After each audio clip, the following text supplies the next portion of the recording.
Okay, I'm coming to you from my kitchen. I wanted to make my sourdough foolproof bread step by step for you today. I have had so many requests and comments about this bread, and I thought if I do it right in front of you, you'll see how easy it is and how you'll be able to make the exact same loaf. The key things about this loaf that make it easy and the best recipe that is my go-to for making a sourdough bread is that you only need 2 loaf pans. You don't need the cast iron pan.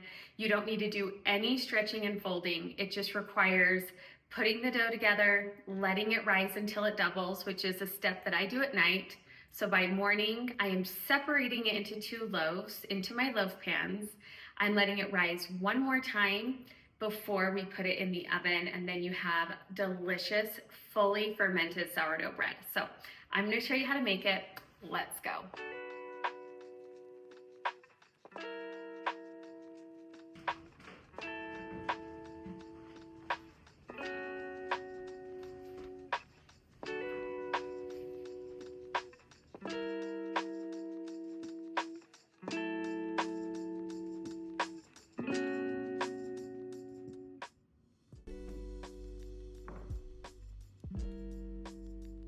The ingredients that we need for this bread is a little bit of sugar, some oil, water, an active sourdough start, and flour. I like to use an organic flour.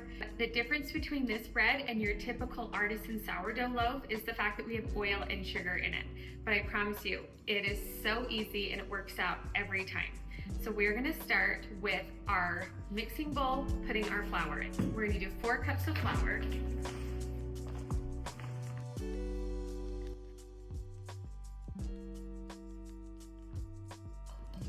Typically in a bread recipe, you do your dried ingredients together and then you add your wet ingredients at the end. So we're gonna put in our salt. We do 1.5 teaspoons of salt. You can also find this recipe on my blog, countrycastleliving.com, under Easy Foolproof Sourdough, 1.5 teaspoons. We're then gonna go in with 2 teaspoons of sugar. This helps the bread. It gives it a beautiful taste and flavor, and it's minimal amount of sugar, so it's not like you're doing a lot. We're gonna mix this together so that all of that is incorporated. Now I have my measuring cup here with 1.25 cups of water. I'm gonna add my oil into here and my start, mix it around a little bit before I add it to my bread, before I add it to my flour. 1/4 cup of oil. I use avocado oil. I love it. I use it for everything. It's an anti-inflammatory oil, and it also has a high burn point, so it's just something that we typically use all the time. And then I have an active sourdough bubbly start. If you do not have a sourdough start, you can buy them online. I know they have them on Amazon, a dehydrated start that you add flour and water to, and they give you instructions on how to do it. You could also make your own. I have instructions on how to make your own start on my website as well. So we're gonna do about 1/2 cup, and I honestly just kind of don't measure, but I would say that's about 1/2 cup. Nice thing about adding your start to your water is you can break the start apart in the water so that it's more incorporated when you add it to your flour. We're gonna add it into our flour and we're gonna mix it up until it makes a ball.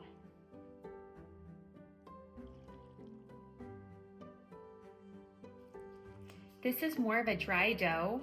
It's not a very hydrated dough. Your artisan loaves are usually a little more hydrated. This is more dry. So don't worry, we just want it to come together. I like to use a spatula. It gives me the flexibility to press the flour down into the dough. I'm gonna go in with my hands and I'm gonna mix it up.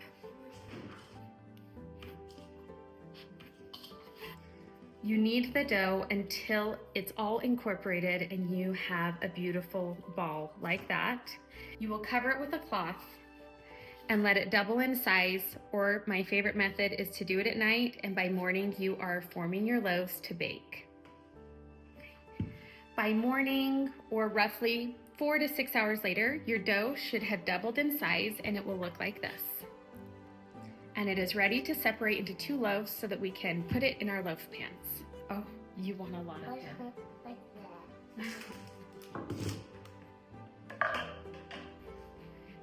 Okay, once your dough has doubled in size, we are going to shape them into loaves. And you can do this by eyeballing how much each loaf should have, or you can use a scale to measure out the exact amount. So I'm going to pull my dough out of here and see how close I got. Not even close. Let's see. Okay, that is pretty close to being exact. I'm at about 600 grams per loaf. And now we're going to shape them for the second rise. And how I like to do that is I just grab the dough and I kind of just roll it, and then I flatten it, and then I bring it together, I roll again, and I tuck in the ends, and I just want to make a beautiful loaf. That's all you will do. Loaf pans here with parchment paper keeps it from sticking, and it just lifts out very easy. You're gonna set your loaf in here, and we'll shape the second loaf.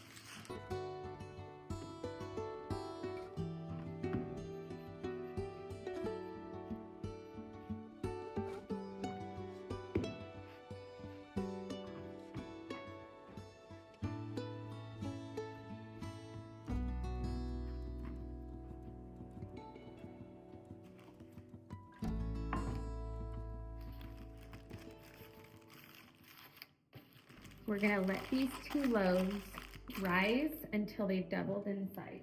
Cover these with a damp cloth so that the tops don't dry out.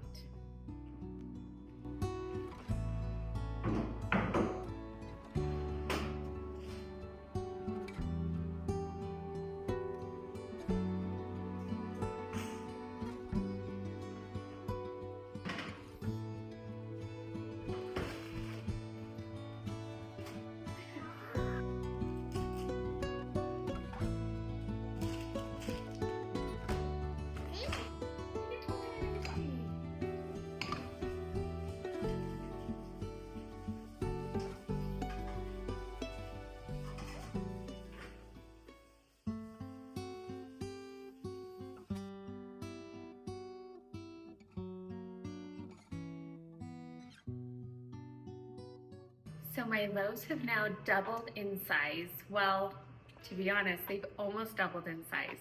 I'm gonna stick them into the oven a little bit early today because I have to go take some teenager shopping, and I'm helping a friend decorate for her daughter's wedding reception. So I'm gonna try putting them in a little bit early, but I'll show you what they look like right now.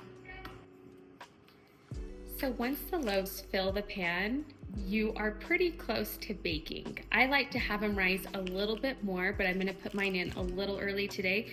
They will still turn out yummy and delicious. They just might not get as much of a rise. You're gonna put these in a 350-degree oven for about 45 minutes or until they're golden brown.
This is a very easy loaf. This is what I would characterize this as foolproof, and being able to make it as a beginner if you're into bread making or into sourdough. This is a great recipe to try using your sourdough starter on. If you don't have a sourdough start, I do have a link in my countrycastleliving.com that shows you how to make your own. I also have links in my Amazon storefront that you can buy one. It comes with the jar and the culture and everything to make your own sourdough start. So I hope you try it. I hope that you feel like you can make this sourdough bread. We're sneaking across the floor, and guess what? We caught it on camera. I did it. Yes. Alfie and Franny and Teddy and Teddy Bear. Oh my goodness. Where's Chickens? Come here, Chickens.